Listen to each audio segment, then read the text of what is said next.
रूस और यूक्रेन की जंग और भी भयानक हो सकती है क्योंकि रूस के विदेश मंत्री ने यूक्रेन और अमेरिका दोनों को एक साथ चेतावनी दी है, जिसके बाद नाटो के देशों में भी टेंशन बढ़ चुकी है। रूस की ओर से क्लियर कट कहा गया है कि यूक्रेन पर हाइपरसोनिक दाग कर मैसेज साफ है, अगर रूस को ज्यादा उकसाया गया तो अंजाम बुरा होगा। इसके साथ ही रूस ने मिडिल ईस्ट में भी हाइपरसोनिक मिसाइल का टेस्ट किया है, जिससे अमेरिका परेशान है।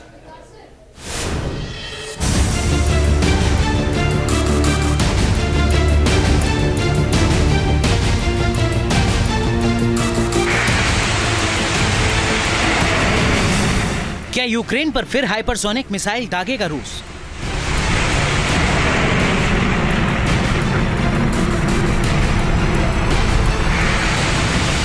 क्या रूस यूक्रेन जंग में नया मोड़ आने वाला है?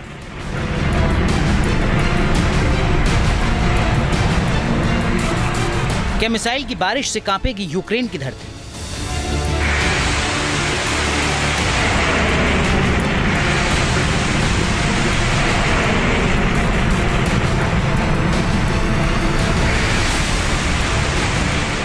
कुछ दिन पहले जब रूस ने यूक्रेन के निप्रो शहर पर हाइपरसोनिक मिसाइल दागी थी तो दुनिया के देशों में हड़कंप मच गया था। जेलेंस्की बैकफुट पर आ गए थे तो नाटो के देश परेशान हो गए थे। और अब एक बार फिर से रूस के विदेश मंत्री सर्गेई लावरोव ने क्लियर किया है कि जेलेंस्की को पश्चिम यूक्रेन में दागी गई हाइपरसोनिक मिसाइल की मार अभी तक याद होगी, लिहाजा उन्हें तय करना है कि वो क्या चाहते हैं।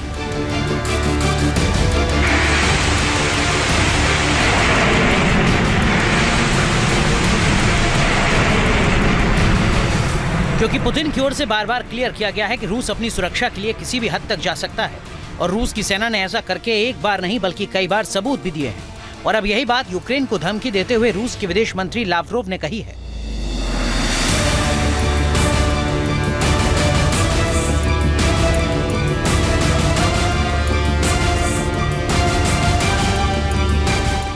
संयुक्त राज्य अमेरिका और उसके सहयोगियों को यह समझना चाहिए कि हम अपनी रक्षा करने और उनकी हर साजिश को नाकाम करने के लिए किसी भी हद तक जाने को तैयार है।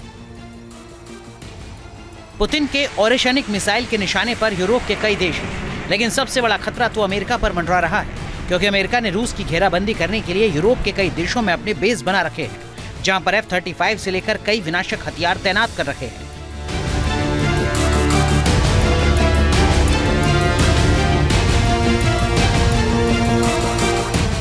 यहां तक कि मिडिल ईस्ट में भी अमेरिका के कई बेस हैं और अब पुतिन के इंतकाम की वजह से अमेरिका काफी डरा हुआ है।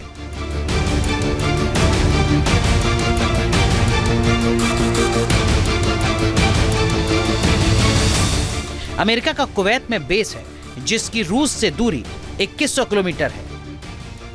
रूस की ओरेशनिक मिसाइल अमेरिका के इस बेस को 11 मिनट में ही तबाह कर सकती है। अमेरिका का बहरीन में भी बेस है, रूस से इसकी दूरी 2500 किलोमीटर है। महज 15 मिनट में ही रूस की ओरेशनिक मिसाइल बहरीन के इस बेस तक पहुंच सकती है। कतर में भी अमेरिका का बेस है, रूस से इस बेस की दूरी 2650 किलोमीटर है।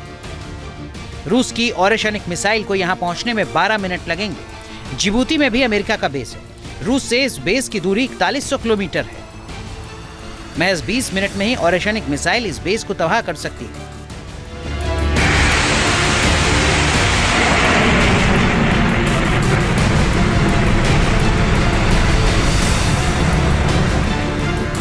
ऐसा नहीं है कि केवल मिडिल ईस्ट और ईस्ट अफ्रीका में अमेरिकी बेस तक रूसी मिसाइलों की पहुंच है, बल्कि पैसिफिक और अलास्का के बेस तक भी रूस की ओरेशनिक मिसाइल प्रहार कर सकती है।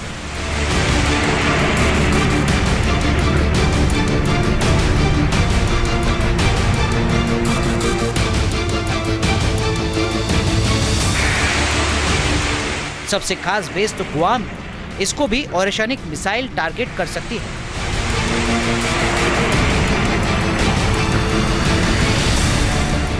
मिडिल ईस्ट की लड़ाई हाइपरसोनिक तक आई।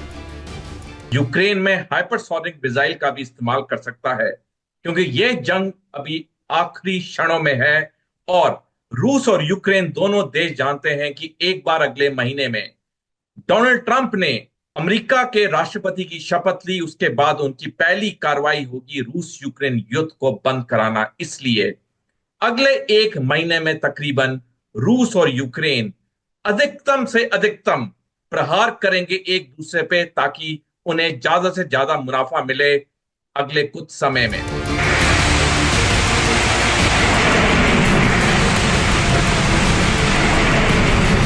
रूस एक तरफ तो यूक्रेन के मोर्चे पर उलझा हुआ है, दूसरी तरफ वो मिडिल ईस्ट में अपनी पकड़ मजबूत करना चाहता है। लिहाजा पहले उसने तो भूमध्य सागर में एडमिरल गोर्शकोव और एडमिरल गोलावकोव नामक जहाजों की तैनाती की, और अब उसने गोर्शकोव से जिरकॉन मिसाइल की टेस्टिंग से सनसनी फैला दी।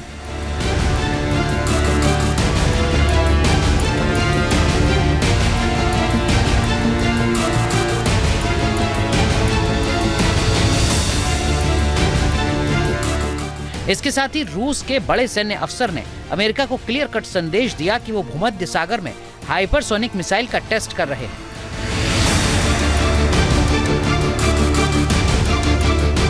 लिहाजा अमेरिकी नौसेना को दूर रहने का मैसेज भी पास कर दिया।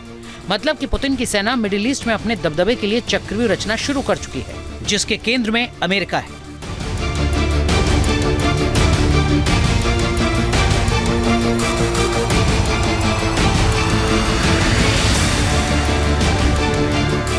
क्योंकि अमेरिका ही वो शक्ति है जो रूस के सामने हर मोर्चे पर सबसे बड़ी चुनौती है। लिहाजा पुतिन की सेना सीधे भूमध्य सागर को चुनौती दे रही है।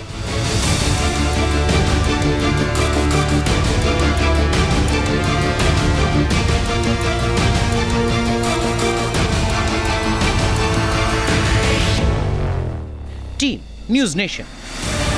न्यूज नेशन अब व्हाट्सएप पर खबरों के ताजा अपडेट के लिए न्यूज नेशन के इस क्यूआर कोड को स्कैन करें।